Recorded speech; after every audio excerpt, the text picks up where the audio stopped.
Okay, I'd like to deliver the Dharma message. This weekend, it's July and it's pretty hot. I guess we're going into another heat wave, and so I hope everyone is taking care out there. Today I wanted to talk a little bit maybe about mindfulness or awareness. It's something I have talked about before. It is a very kind of, in the past few years, right, it has become very kind of popular and just kind of out there in the kind of public consciousness. And, you know, Jodo Shinshu, I think, has maybe kind of different views on mindfulness than maybe other schools of Buddhism. And thought I would talk about that a little bit just kind of in the context of this pandemic that we're still in, right? That we're several months into this now. It's not easy. I think it's different for everyone. It depends a lot on your circumstances. It depends a lot on your personality. It depends a lot on what you're going through, and if you have family support or, you know, support system kind of thing. But, you know, I feel like I've been doing okay. People think I'm very social, and that, or you might think that I'm very social, and, you know, that that's my preferred mode. But to be honest, I've always been more of an introvert. And more of a loner, like in high school, you know, as a kid, also an only child, and growing up, you know, I would just very happy to be by myself. And so I'm actually doing okay. Sometimes it's when we're out there having to engage with people that things get a little more difficult. One thing that happened to me, I was heading back home, and I thought, oh, maybe I'll go to my local 7-Eleven. There's one kind of near my house, and I was going to get some beverages and maybe even some ice cream. And so I go in, I pull into the spot, and I go into the store, and the clerk is coming out from behind the counter, and he looks at me. And I was, you know, he had his mask on, and I realized, oh, I didn't put my mask on. So I quickly turned around. I just abrupt U-turn, and went back to my car, grabbed my mask, and put it on.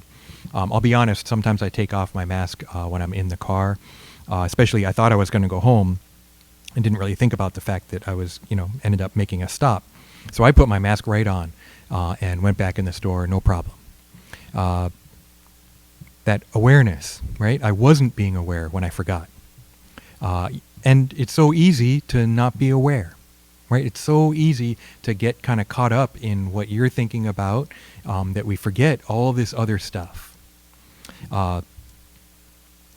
Someone else who came in the store also forgot their mask and went back to their car. So it was kind of fortunate that, you know, we didn't have an anti-masker, I guess we can call it, you know, that wearing a mask has become politicized, right? And my understanding of wearing the mask is it's less about protecting myself, more about protecting others, right? But that requires a mindset where you're concerned about others.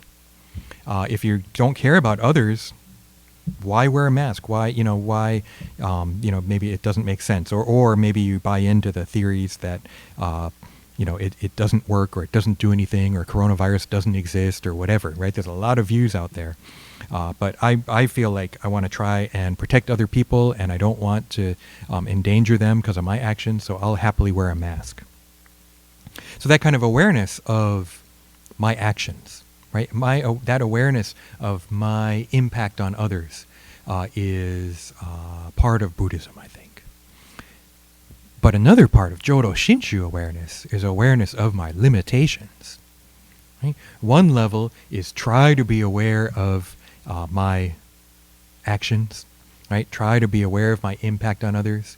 But I think another deeper level of awareness and mindfulness in Jodo Shinshu is awareness that I'm not doing that a lot of the time. My awareness that a lot of my actions are self-motivated, right? Or selfish even, right? An awareness that most of the time I'm not thinking about others. I'm thinking about myself or the task at hand or whatever, right? And so that kind of awareness, I think, is really, really important in Jodo Shinshu. I read a really nice statement on Instagram. It's from a bass player. I think she's from Croatia. And she's an amazing bass player. She plays for Crosby of Crosby, Stills, and Nash. I can't think of his first name right now.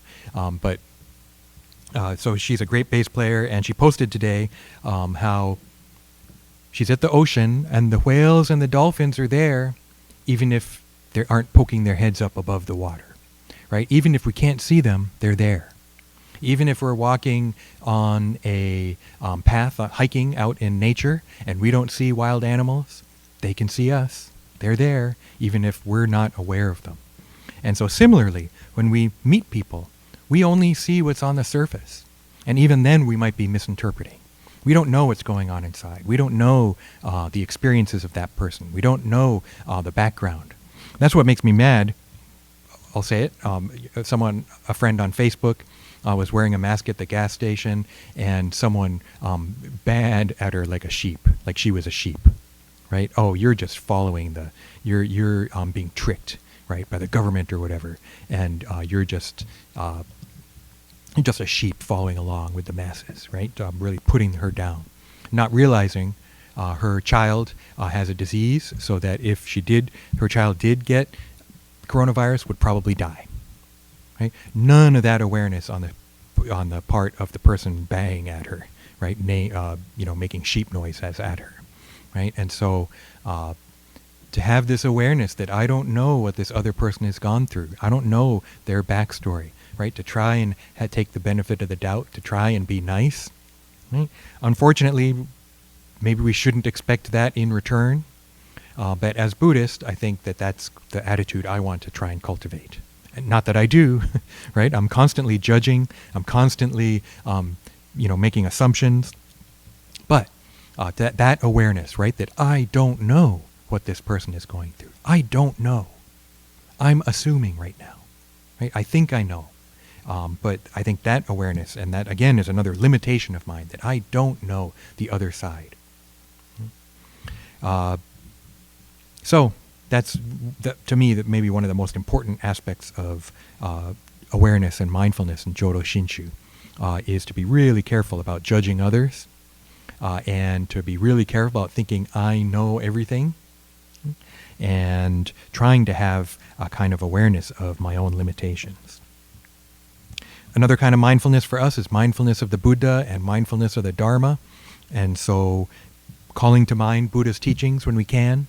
Right? Sometimes we get in situations and difficult situations, and that's when Buddha Dharma, the teachings of the Buddha, can really help. And so to be able to ideally bring those to mind when needed. Not easy either. Right? And so another aspect of Buddha mindfulness is Nembutsu. Right? Nen is mindfulness, literally. Butsu is Buddha. So one understanding of Nembutsu is mindfulness of the Buddha. But our Nembutsu is Namo Amida Butsu, saying the name of the Buddha. Namo Amida Butsu, Namam Dabutsu, Namam Dabutsu. So that recitation of the Nembutsu is really important. And I don't do it all the time, but I think that Shinran would want us to be doing it all the time. Right? Shinran would want us to be able to say the Nembutsu at any time. Spontaneously even, right? So that it's no longer my Nembutsu. It's not a tool or a technique to pacify myself. Ultimately, it's the voice of the Buddha coming out. Right? It's the voice of the Buddha that we hear. Nembutsu is actually being recited by all the Buddhas throughout the multiverse. Right? And it's a name for us to be able to hear. Shinran talks about hearing the name. But when we truly hear it, then spontaneously it comes out in praise and gratitude of the Buddha. Namo Amida Butsu, Namo Amida Butsu, Namo Amida Butsu. And so that kind of mindfulness too, this mindfulness or awareness of the Buddha in my daily life. Finally, thinking about our loved ones whose names I read today. That's another kind of mindfulness that I think is important. That's part of what our Shotsuki Memorial is for. And it's an opportunity to think about our loved ones, an opportunity to reflect on their lives, an opportunity to reflect on our lives, and the relationship with them and our relationships with others now. And so think about them. Think about their life. Think about the sacrifices they made. Think about how much we received, often without even knowing. And realize, too, that in a different way than before, but they're still with us. Right? They're not here in physical form. I know some people, it might be first year, third year. Right? Other people, it's been over 50 years. And so, it may not have been that long, or it might have been a long time, but to know that they're still with us in a different way than before when they were alive, and that they're thinking about us, encouraging us, trying to help us be mindful, right? Trying to help us be aware, trying to help us not suffer. I know it can be really stressful. This has gone on for a while, and it looks like it might keep on going. It can be really lonely, and it can be hard to just be alone. And so kind of an awareness of that stress, too. If you really find yourself upset, right? You can think about, wow, I am upset. And realizing, oh, I'm upset can help ease a little bit of the stress, I think. Maybe you should call someone or email someone or, try to communicate if you can't communicate in person. And, know that the Sangha, we're all going through this together in our own ways. And we're all thinking of each other, all thinking ahead to the time when we can get together. Once again, sing Ondok-san 2, page 220 in the BCA service book. This song, On, is the benevolence, Doku is the virtue, San is praise, right? So we're praising the compassion and benevolence of the Buddha and the masters, our loved ones, all this wisdom and compassion that's coming to us all the time. So why don't we sing it now? Nyorai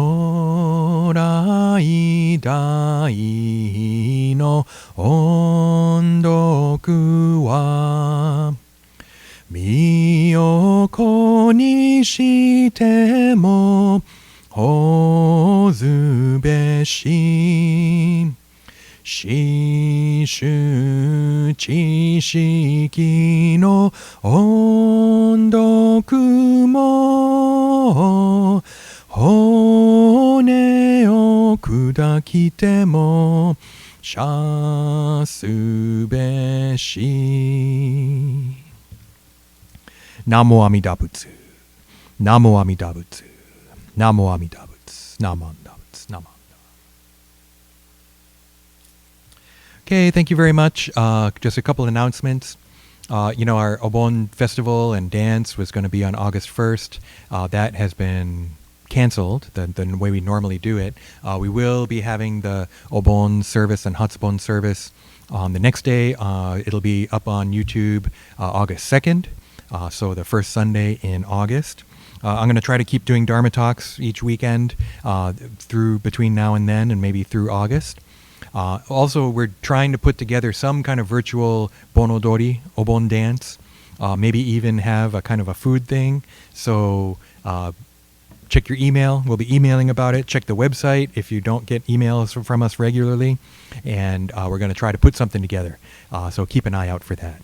You can also go to our website. It's BuddhistChurchOfOakland.org. And if you want to make a donation, you can donate via PayPal, via the website, or you can also send checks in to the office, the 825 Jackson Street address. We do check the mail periodically. Okay? Thank you very much. Take care, everyone. See you soon. Namandab, namandab, namandab.